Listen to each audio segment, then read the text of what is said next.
Hello, my name is Sabine Roser, and I'm a professor of ethics at the philosophy department of Delft University of Technology. Today, I will talk about risk, emotions, and ethics.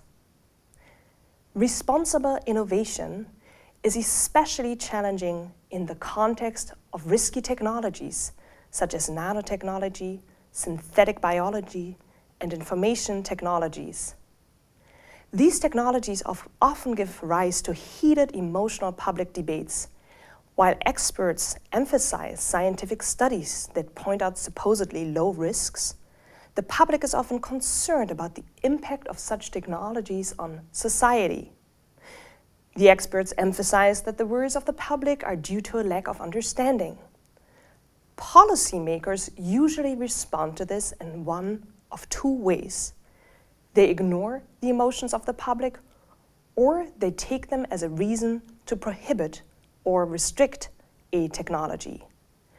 Let me call these the technocratic pitfall and the populist pitfall, respectively.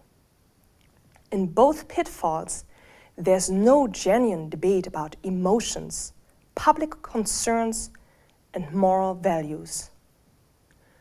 Social scientists, psychologists, and philosophers have argued against the technocratic approach for decades. They have pointed out that risk is more than a quantitative scientific notion.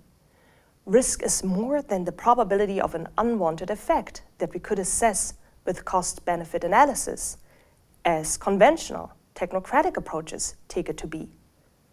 Risk concerns the well-being of humans and involves ethical considerations such as fairness, equity, and autonomy.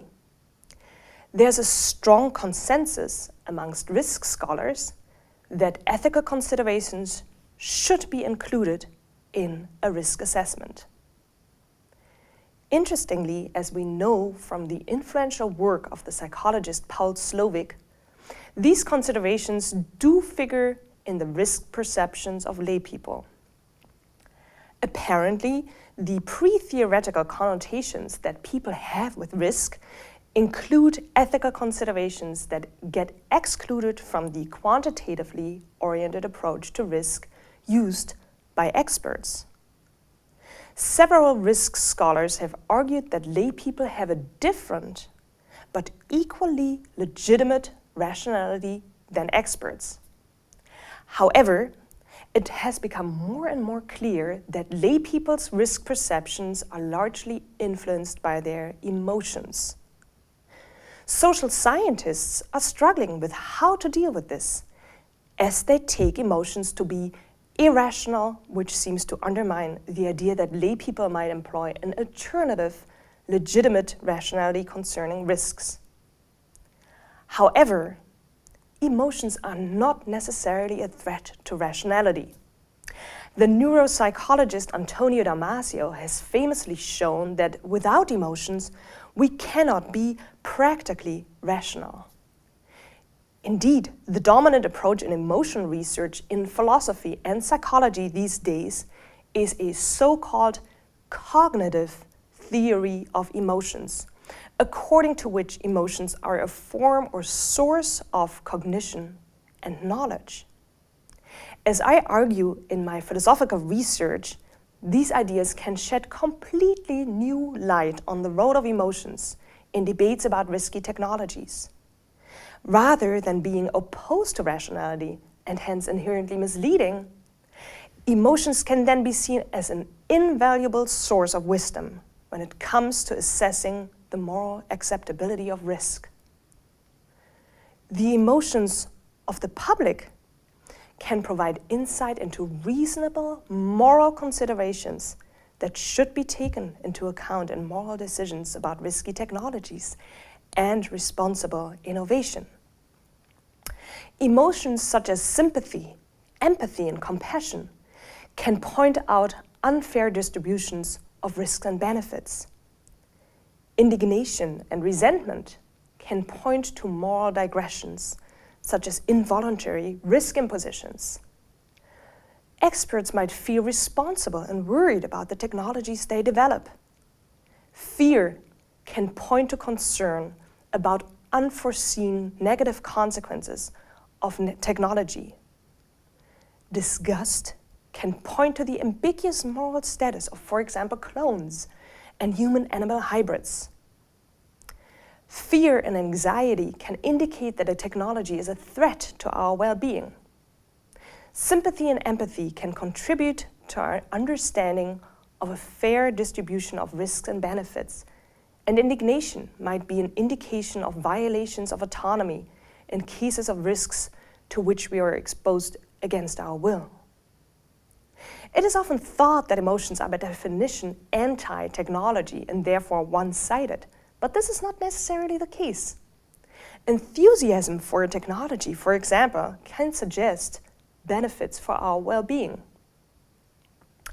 Emotions can draw our attention to important moral considerations that might otherwise be insufficiently addressed. These insights allow for a different way of dealing with risk emotions in public debates by avoiding the technocratic pitfall and the populist pitfall alike.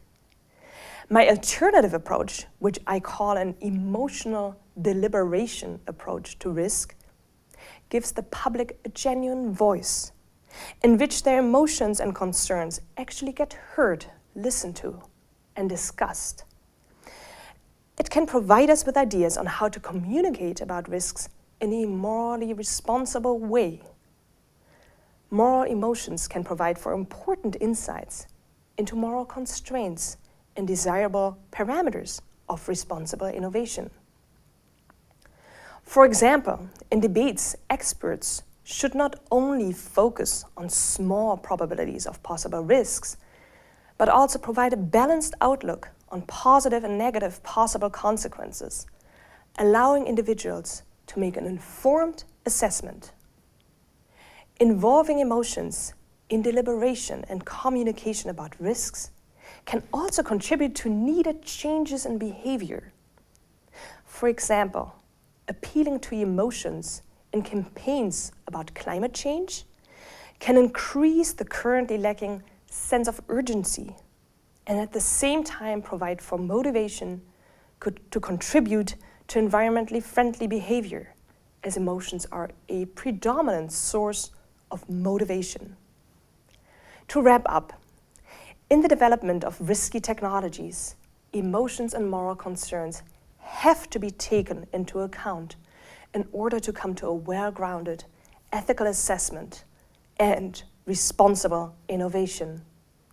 At the same time, this approach will help overcome the gap between experts and laypeople that occurs over and over again in debates about risky technologies, as the public will feel that the concerns are taken seriously in responsible innovation.